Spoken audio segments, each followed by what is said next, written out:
My gosh.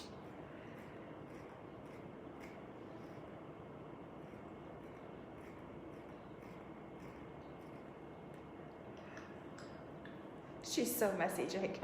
It's just like half of the milk gets on the floor. Yeah. I need to remember not to be in the drip zone today. Yeah.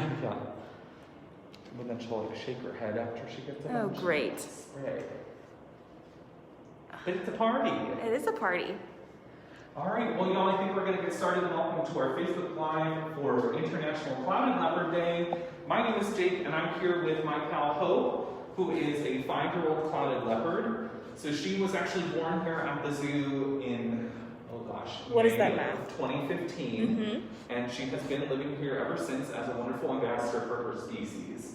So currently, just to give everyone kind of a picture, we are in the VIP room over in our brand new Ambassador Animal Building that opened earlier this year. So those of you who were fortunate enough to visit pre-COVID were able to come in this room to meet a lot of our really cool ambassador animals, like Hope here. Our dark winsole lives over here. The flamingo chicks live over here. So lots of cool friends, and that's where we are today with our pal Hope.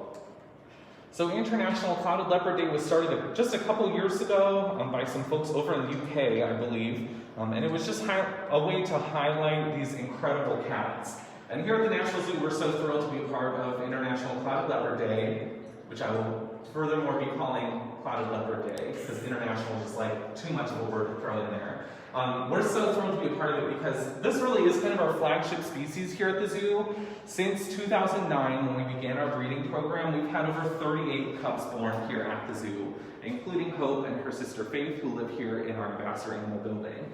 So clouded leopards are definitely a really important species to us here at the zoo, and I'm going to tell you a little bit about them as we go on. But feel free now to start putting questions or thoughts you might have in the comment section, and we can get to those as we keep going. So the first thing about clouded leopards to talk about is obviously why they're called clouded. If you look at their backs, you can see those beautiful splotches of color, which help them get the name clouded leopard. All of those splotches help them blend in or camouflage with the trees up high in the canopy of the trees in the rainforest where they live. Clouded leopards are found primarily over in Southeast Asia, and they like to live in the cloud forests, which are nice kind of humid forests which have a lot of clouds covering them. And those forests are typically right around the base of mountain ranges. And so the clouded leopard stays up high in the trees. They use these gigantic paws to climb around. They have retractable claws, which they use to grab on and grip to the branches. They have a massive tail that they use for balance as they climb around. So they have a lot of really great adaptations. She likes the strings on your shorts. Yeah. You're a giant walking cat today. Great. I love that for me. not a great position to be in, but you'll be fine. Maybe I'll tuck them in. Oh, that's a good idea. So they have a lot of really great adaptations that help them thrive in their native environment.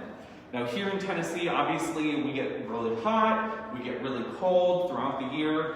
So our clouded leopards here, because they were born in human care, are generally pretty used to a wide range of temperatures. Hope and Faith, the two clouded leopards that I care for, can go outside anywhere from 20 degrees Fahrenheit all the way up to 100 degrees Fahrenheit, and they're pretty comfortable, really, with it being a little cooler outside. They like it to be nice and chilly. Are you over your goat's milk? You just want to play with Kelsey now? I mean, who can blame her? Not me. All right, so clouded leopards, when they're up high in the trees, climbing after their food, what they're really looking for is smaller prey, so things like birds, lizards, small mammals that they can grab and crush with their really powerful jaws. And in a little bit, I'll show you all the skull we have, this skull replica we have of a clouded leopard skull, and you can see their massive teeth. So one of the things these cats are known for is their gigantic canine teeth. They actually have the largest tooth-to-body ratio of any of the cat species. And that allows them to crush into their prey with ease. They have really great grip strength, so they'll chase after their prey, they'll bat at it with their paws, they'll grab it with their big teeth and crunch down on it. And that's as simple as it gets. And then they eat it, which is real nice. So here at the zoo, we feed our cats all kinds of things. They generally get horse meat as their kind of their base diet, and then we offer them rat, mouse, chick, quail, rabbit, guinea pig, all kinds of tasty things to keep them well fed and have a well-balanced diet. Cute, Hope. Okay, I'm going to move over here real quick and get this cool replica skull so you can see how giant these canine teeth are.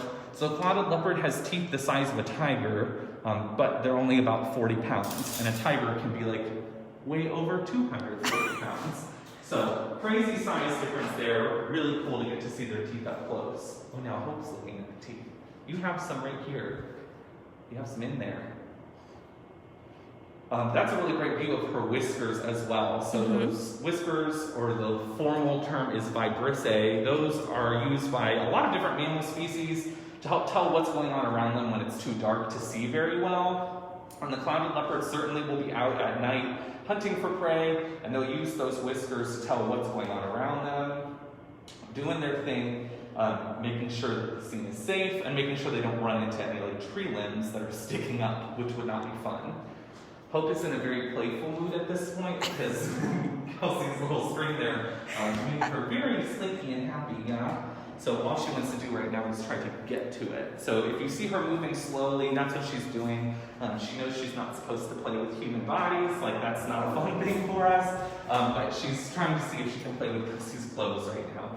We're gonna say no to that. We're just gonna hang out on our own, okay?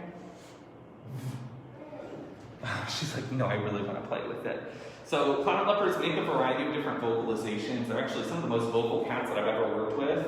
So Hope will kind of meow when she wants attention, to whine a lot, even though she's 5 years old and like past the point that she needs to whine.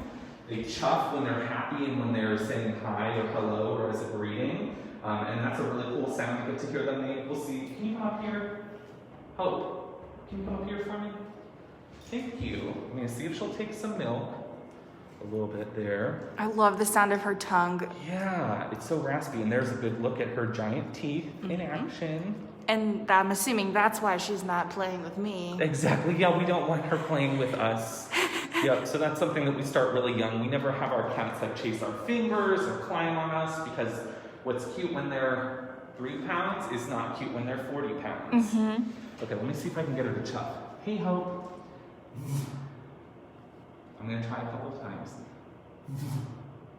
She's looking away. Getting turned down. Hope, it's your special day.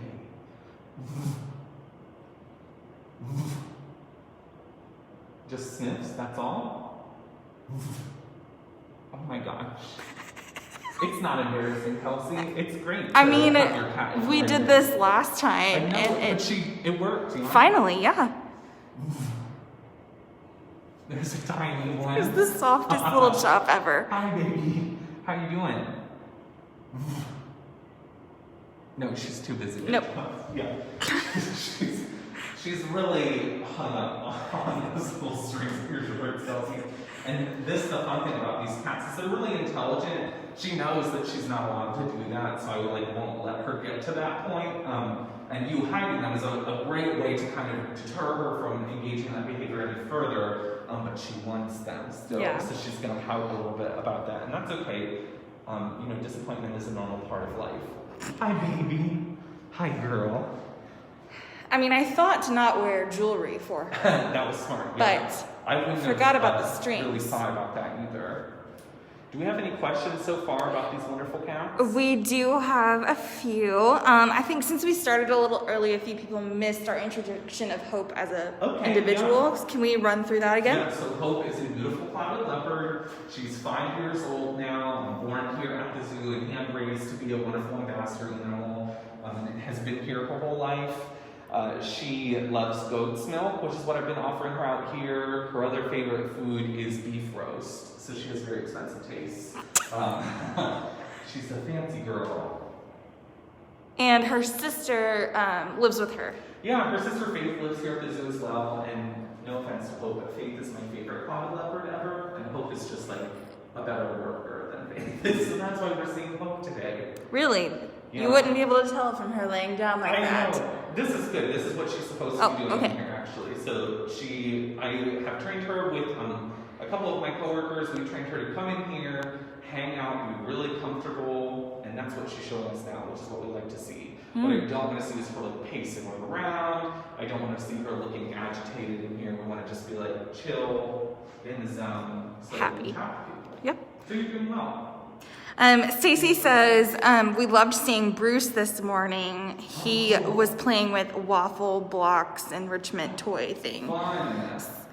Can we talk about enrichment? Yeah, so we give our animals all kinds of different things to stimulate them throughout the day and night. So you have to think about it too, we have a lot of animals that are nocturnal here at the zoo. So I'm not going to give them something like ice cubes at 7 a.m. and hope that those last until 8:30 p.m. when they wake up.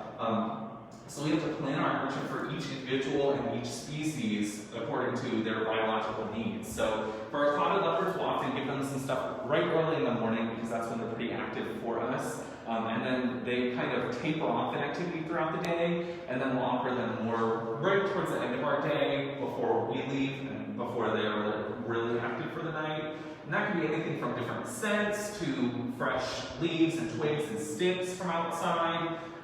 Different kinds of balls or objects like you all saw Bruce playing with this morning. Anything that's safe for them to interact with and stimulates natural behaviors. That's what we're all about, what we're looking for all the time. Christy says, is she the typical size for a clouded leopard? She looks petite, and that might be clouded or so camera angles. Right, yeah, that's very sweet. Hope is actually what we would consider obese, much like me. And we are working on dieting and more exercise together. So that's very sweet of you to say, Christy. She is beautiful at whatever size she's at. But clouded leopards typically are quite a bit more slim than this. She weighs, 21 kilograms, which is 45 pounds or so pretty big. Clouded leopard females typically max out around like 35 to 40 pounds. But she's still in like good health. She's just a little bit overweight, but she can still get around everywhere, move, and that's what we're working on more of, is exercising, right? Yeah. And males can be a little bit bigger than the females, they can right? Upwards of 60 pounds, so they can get quite a bit wow. bigger. I didn't realize it was that big of a difference. No. And they have massive heads. That's like kind of your tell. Is like if you're looking at clouded leopards, you can see a male and a female together, you'll totally see the difference. But the males have like a head that's almost twice as big as the females. Huge. And the size difference is one of the reasons why they're difficult to pair, right? Yeah, so Kelsey actually has a lot of really great information on the National Zoo website. If you Google search National Zoo Clouded Leopard, which is what I did 45 minutes ago, I saw Kelsey's amazing Clouded Leopard info page. And you can check out kind of the way that we raise these cats and all of that, but a quick synopsis of it is we pair cats together when they're young while we're hand raising them.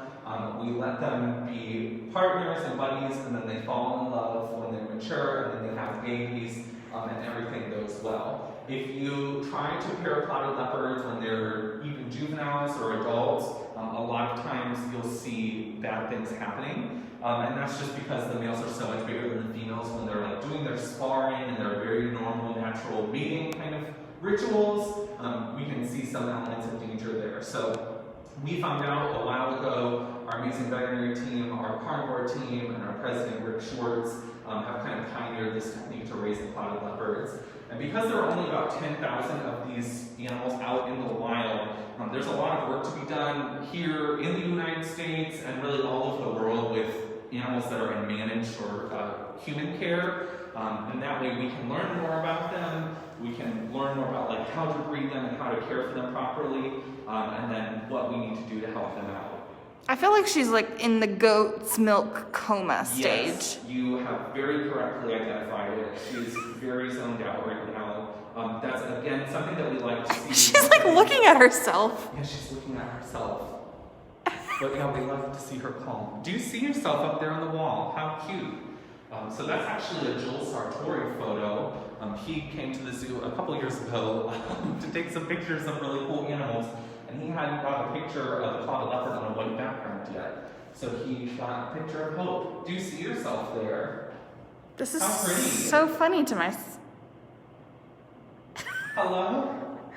She's really into it. The funny thing is she's been in here a couple times before and she's like looked at it but hasn't really expressed too much interest.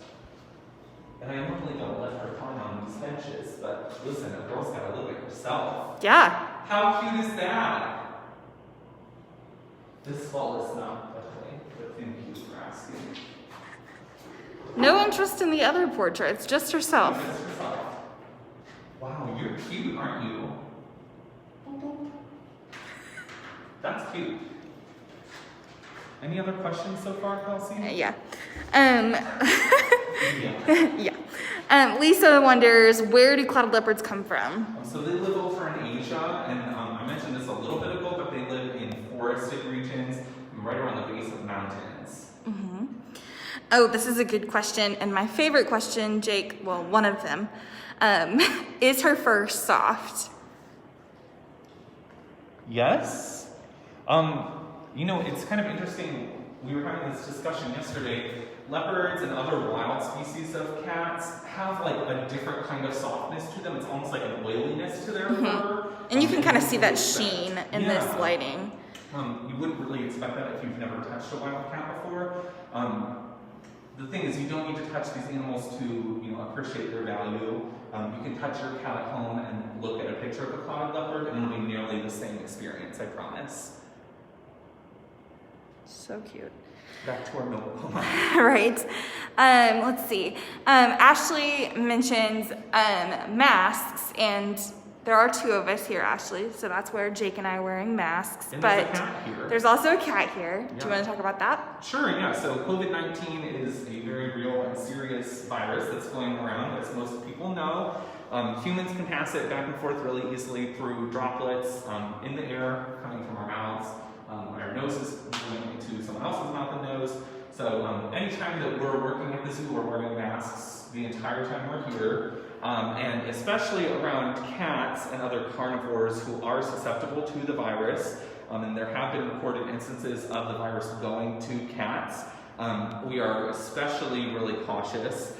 So we wear masks. We often wear face shields as well, which just further help protect us and the cats.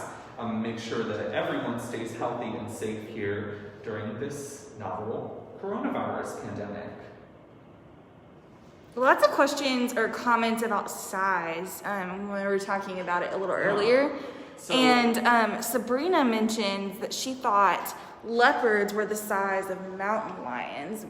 Are the other leopard species bigger? Yeah, so Sabrina, great point. So clouded leopards are called clouded leopards, but they're not the same thing as African or Asian leopards, which is kind of confusing, I guess. So clouded leopards stick to about this size. I'm going to see if I can get her back up here. Hey, Hope!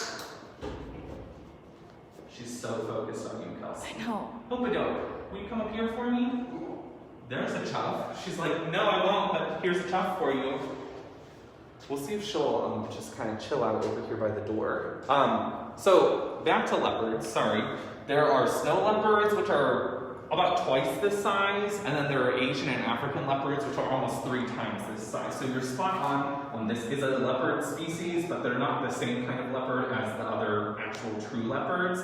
Clouded leopards are still kind of like a small cat, and oftentimes they're looked at as the link genetically between the small and the large cats, if that helps make sense. So she's about, what did I say, 45 pounds is her latest weight. So she's a really good sized clouded leopard. They don't get much bigger than this for the females, and the males will get upwards of 60 pounds. And she's done growing, right? She is done growing.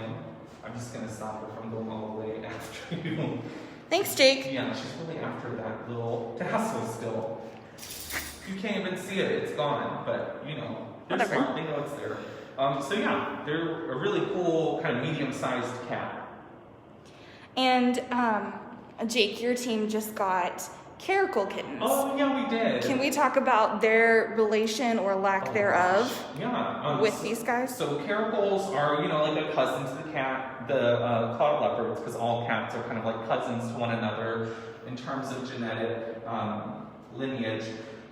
Caracals live over in Africa, the Middle East, and Asia, and they normally live in like scrub type environments, which is like short plants, not a ton of trees, not full desert, but also not full woodland. And they use that environment in which to like hunt their prey and stay hidden from larger animals. So a clouded leopard and a caracal, although their range slightly overlaps. I believe in India, wouldn't generally come in contact with each other because their habitat is so different. The caracals max out right around 40 pounds, so surprisingly they're about the same weight as a clouded leopard.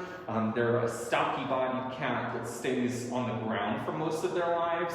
But the kind of fun thing about caracals is they have feet that are the size of a climbing cats, like the clouded leopards, because they use those to swat birds out of the air. Crazy. So although they don't use giant feet for climbing, they use it for killing things. Whereas she uses her giant feet and giant tail for climbing and balance. Exactly. Yep, so it's like putting your arms out when you're walking on a balance beam. That helps you balance nicely, and her tail does the same thing. And for those of you who may not have heard it earlier, Hope looks like this right now because she ate a bunch of goat's milk or drank a bunch of goat's milk, and now she's like feeling that and feeling very relaxed. So no worries there. I know she kind of looks mopey maybe. Yeah. But that's a relaxed, happy cat there. She's kind of... Are you falling asleep? A little bit, yeah. Which is good that she's relaxed. Yeah, that's what we like to see. Mm-hmm. A couple more questions have rolled in about how she compares to a house cat. Is her tongue rough like a house cat? Yes, but like you know how like it doesn't feel great when a house cat licks you, but it's not like painful. This is painful. Mm-hmm. Wild cats have incredibly large barbs on their tongues that allow them to strip fur and skin off of animals so that they can eat them. And so she'll lick me every once in a while, and it's like, oh, that's very nice, but it hurts real bad. Yeah. Because it's like rubbing sandpaper along your leg or your arm or whatever she's trying to groom. Yep. And Keisha is wondering, does she hiss or make noises a house cat makes? She sure does, and a lot louder and a lot more ferocious too. So if she's angry about something, a stimulus that's bothering her, she'll hiss at it, growl at it even. They can make a lot of ferocious, very loud noises when they want to, and that's just them communicating. I mentioned a little bit earlier that clouded leopards are some of the most vocal cats that I've worked with. They chirp, they purr, they growl very loudly, they chuff, a lot of different things that mean all kinds of different things, just like anybody communicates. So part of my job is learning what all of those different things mean in each different context and figuring out what I can do to make her life happy all the time. And we've gotten pretty good at that over the years. Yeah. Chuffy cat. You're too tired to even chuff. Did you hear that tiny little like, she's like, okay, I'll snort it. It was like the chuff got caught. Yeah. It was like, I want to do this, but I don't. And there you go. That's cute. She chuffed it healthy. I'll pretend like that doesn't hurt me to the core. It's just because she wants my strings. I think she's actually looking at my hair. Oh yeah, it's a fun toy too. Crap. You'll be okay, I promise. Note to self, next time I visit, I need to put my hair up, remove all jewelry, get all the strings. There's another tiny one. Nothing compared to what she said to me. Right, exactly. I think it's important to note here, like, we're treating Faith or Hope here, like, we're comfortable around her. It's a safe environment. That being said, clouded leopards are not pets. Clouded leopards do not make good pets. You should not have a clouded leopard or another wild cat as a pet. Generally speaking, wild animals do not make good pets. These cats are very ferocious. They can really do some damage, and you always have to be thinking about that. In the context of working with them here at the zoo, we enter into their space, and then we ask them if they want to participate and work with us.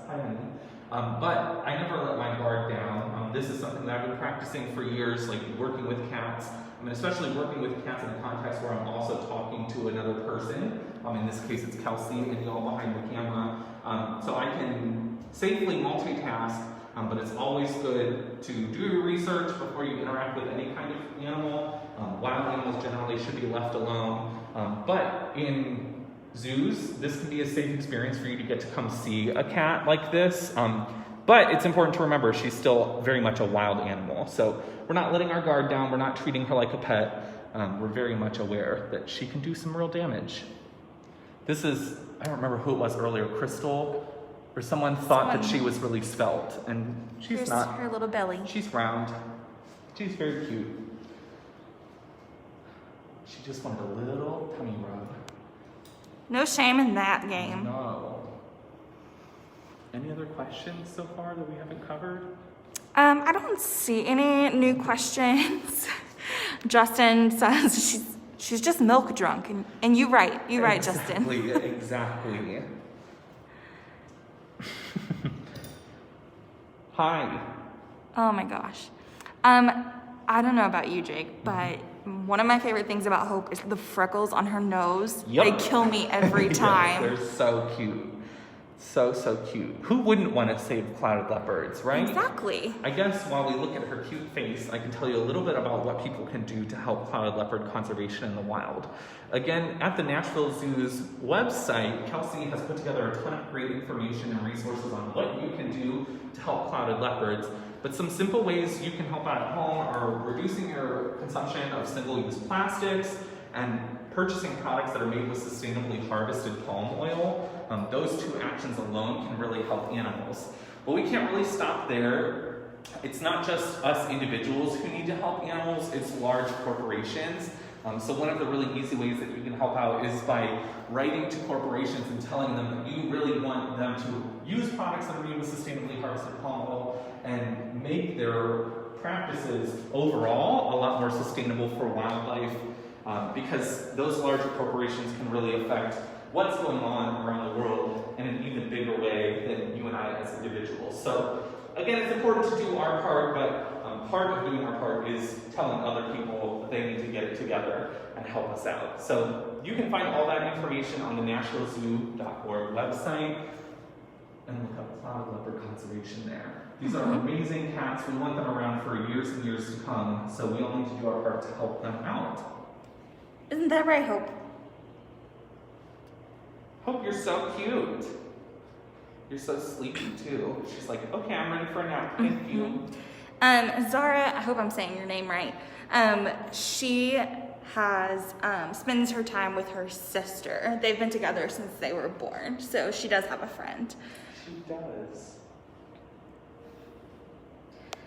Stephanie, she weighs about 45 pounds,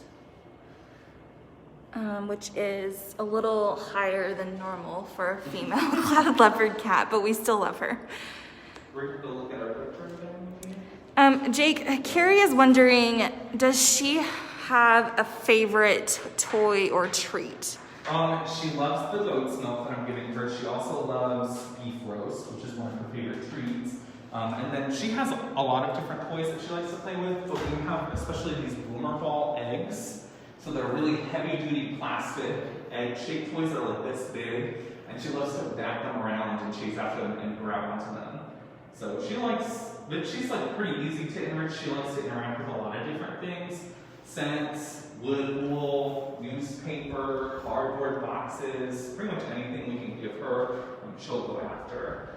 A couple weeks ago, actually it was a couple months ago now, I made this like animal creature thing out of cardboard. So there's these long like tubes and boxes that I put together to like make some kind of like creepy creature. And Faith was terrified of it and wouldn't go near it. Hope took one look at it, walked up to it, and just swatted it, and then ran away. And that was the extent of their engagement with that toy. I'm glad you spent all that arts and crafts time. It was literally 30 minutes of my life making this ugly-looking animal thing, thinking that like, oh, they'll get so much joy out of it. Just kidding. She saw right through it. Gracie says, silly question, but does she ever let you pet or scratch her? And Jake was able to do that earlier, but that's because he has such a great working relationship with her. Yeah, that's a great question, actually. She doesn't love getting touched at all times of day and night, so like, I can do this. She's not getting anything out of this. And so that's the thing, as an animal trainer, like, we're acutely aware of like, what's reinforcing to the animal, what they like, and what is just like more for people, more for me. So some of our animals that are not cats are trained to let random people, I guess, touch them. But that's like something that we have to train over time to be like, this is a positive experience for you and you get a treat for doing this, or you get scratches from your favorite trainer, you could go out in the sun where you love to be. So it really depends on the individual, like what they like and what they tolerate. For the most part, I would say that Hope and Faith, our clouded leopards here at the zoo, prefer to do the touching. They're kind of more hands-off, but they like to come and like sit next to us when we go socialize with them. Both of them will groom my arm hair, my leg hair. They like to do that, but I don't really like touch them back a bunch. That's just not something that they like. And you know that they don't like it because they move away when you try to do it. Mm-hmm. So it's all about just reading their body language and like, if they don't like it, why would I do it, you know? Yep. And that's like we talk about this a lot, Jake, about how like we like to give our animals choice. Mm-hmm. And so like we're not going to force them to like make us or let us pet them. I don't know exactly. Yeah. We, you know, like that is a purely like selfish kind of thing for me. Is like I want to touch her all over because she's really cute, but she doesn't want that from me, so I'm not going to force that on her. Likewise today, generally speaking, like this is how I want my leash to look. Slap. Like I want it here as a safety harness. We're in a locked room. She can't really go anywhere, but I want it here just in case. I've had to use the leash maybe 2 times today to slow her down from chasing after Kelsey because the tassel on Kelsey's shorts was more reinforcing than the goat's milk I had, which was kind of an error on my part as a trainer. I should have noticed that like, oh, that would probably be a thing that she might really want, in which case that's when I should have either hit it faster or brought something else that's more reinforcing than the goat's milk out. So our life with the animals is all about setting them up to succeed and making them able to do whatever they want to do at all times of day and night. Mm-hmm. Jenna, this is Hope, and she is a 5-year-old clouded leopard. Hi, thanks for tuning in.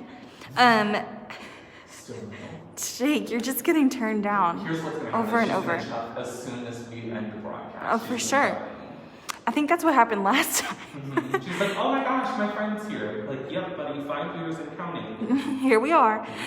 Becca says, I remember seeing clouded leopards when we visited. It was just us, and she was looking at me and playfully jogged to the other side and started to play with me. It was the cutest. That's awesome. Yeah. That's so fun.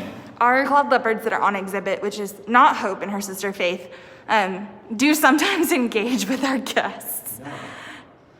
Do you want some more milk? Oh, too much. Do you want some right here? Here you go. Oh, that's a good question. Laurie says, do they sleep as much as a house cat? They sure do, yeah. So most cats sleep like anywhere from, I don't know, 15 to 20 hours a day, and they'll certainly do that. A lot of their time is spent just kind of like in repose. They're just chilling. Mm-hmm. In the wild, they would be using that time to stalk after prey or like wait for prey to come by. Obviously, she has no worries about getting enough food every day, so she doesn't have to stalk or move around too much. She just likes to sit. But she's cute when she does it. She's so cute, and she's so sleepy right now. It's going to be a wonder for if we're able to get her out of this room. Hi.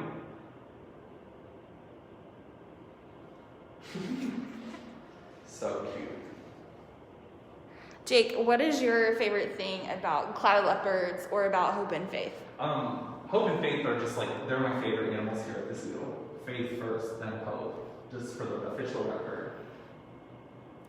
I was about to say. Petrie, Hope.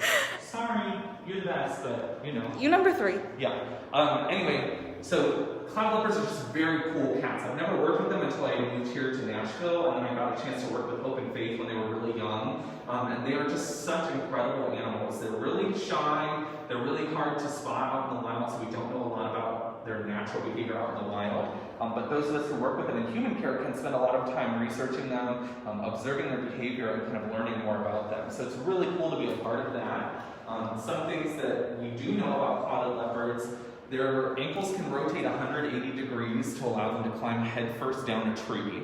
They're one of only a couple of species of animals that can do that. And that allows them to be really speedy when they're climbing up and climbing down trees after prey and to evade other predators as well. The claw patterns on all of them are completely unique. So even though Hope and Faith are sisters, they have different patterns. A couple ways we can tell them apart: Hope has this nice equal sign here. Faith's is kind of just 2 splotches on this side, and then Hope has a nice loop right here on the top of her head. Okay. Those are 2 really obvious differences, but when most people see them, it's really hard to tell them apart just by looking at them really quickly. We talked a little bit about their tail earlier. They have a massive tail that they use for balance while they're climbing around in the trees. They swing it back and forth as they're running to make sure that they're able to stay up high in the branches. Their feet themselves are really cool. They have gigantic feet that she's not really showing us now. Can I push this fat apart? Beep, beep. Okay, that's a foot. Like that. Here's one right here, Kelsey. Can we push you back here? Thanks, honey. Massive feet that allow them to hold onto the branches of trees. Those gigantic canine teeth that we talked about earlier. Hi, honey. Just really cool cats overall. A couple of people asking, and this is my bad because I started this conversation, so here we are. Jenna wants to know how many clouded leopards do we have? Oh. I think it's like a dozen. I wouldn't believe that number. We have a lot of clouded leopards at any one time. We work with a lot of other zoos and the species survival plan, as well as the Clouded Leopard Consortium, to kind of determine where animals are going when.